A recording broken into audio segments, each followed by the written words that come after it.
Mic check! Mic check! Mic check! Mic check! If the city won't give us access to our public property, then maybe it's time we take it. we take it. Oh yeah!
In 2011, about 150 plus people participating in a cabaret celebrate the history of collective community action. They bear witness to the third occupation of Franklin School.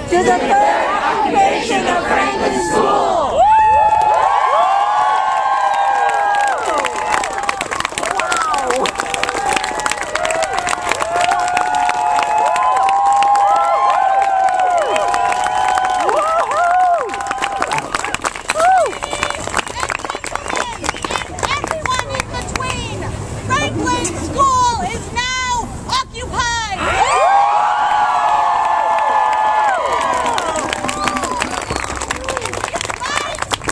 Basuda to read a statement issued by the community members who are holding it down inside.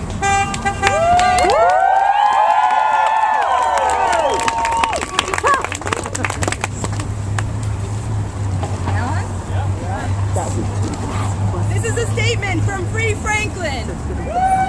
On November 19th, a group working to free Franklin occupied the vacant Franklin School building at 13th and K Street in Northwest Washington, D.C. Inspired by and participating in the Occupy, Liberate, Decolonize movements taking root across the country, we are a group of organizers, activists, and D.C. community members involved in local struggles around affordable housing, homelessness, and many other movements. The occupation of Franklin School is an action in solidarity with this movement and a call for justice from the 99% here in D.C. The Franklin School building, owned by this city, has been vacant since late September 2008, when the D.C. government closed the homeless shelter that was housed there right before the beginning of hypothermia season. Despite promises that all of the residents would be given permanent housing, the majority wound up in other overcrowded shelters away from downtown, far from physical and mental health care and other needed services, or were put out onto the street. 3 years later, the city continues to break its promises to house and shelter D.C. residents, underfunding housing and shelter programs, including cutting $3 million from services for D.C.'s 6,500 homeless individuals and $20 million for affordable housing last year alone. The D.C. government refuses to ensure the most basic human right to housing for everyone in our community. The closure of Franklin Shelter was not an isolated incident. It is a part of a wave of austerity measures and structural adjustment policies that are mirrored all over the U.S. and globally. The policies of capitalism pushed by the 1%. Structural adjustment locally and nationally has removed land, plants, buildings, and other community resources from the hands of the people into corporate control. The U.S. government spends trillions of dollars to perpetuate imperialist wars and occupations overseas and to unjustly imprison millions of people, criminalizing the activities of immigrants and people of color in a ballooning prison system. Then, the federal and local governments push austerity measures that most impact poor and working class people by slashing funding for the basic services for our communities. The crisis of homelessness in D.C. is a part of a larger crisis of affordable housing with years of rampant gentrification, displacing low-income people of color from their homes and from the city, and with the foreclosure crisis caused by unchecked banks who continue to rake in record profits while more and more families lose their homes. Our government has failed to address this crisis, so we are taking action to do it ourselves. The Occupy movement decries the corporate control of our government, which includes corporate control of services like housing, education, and healthcare through ever-increasing privatization, creating a system where basic human needs are seen only as potential for profit, denied to those who can't afford the price. But now, communities are fighting back! By occupying public spaces, decommodifying land, redistributing resources, and practicing direct democracy, we can provide for each other and our communities and begin to build the more just world that we envision.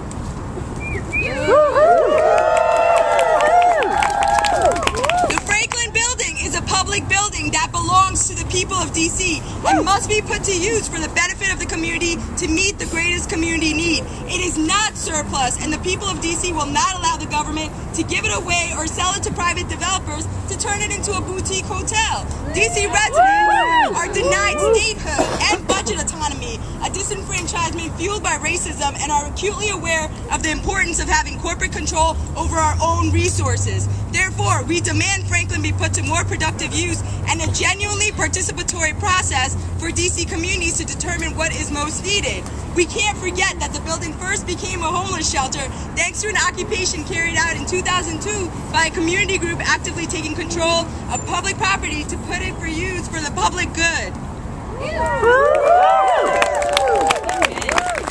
We invite D.C. community members who have a stake in and are interested in the future of the Franklin building to come to a public meeting on Monday, November 21st at 6:30 p.m.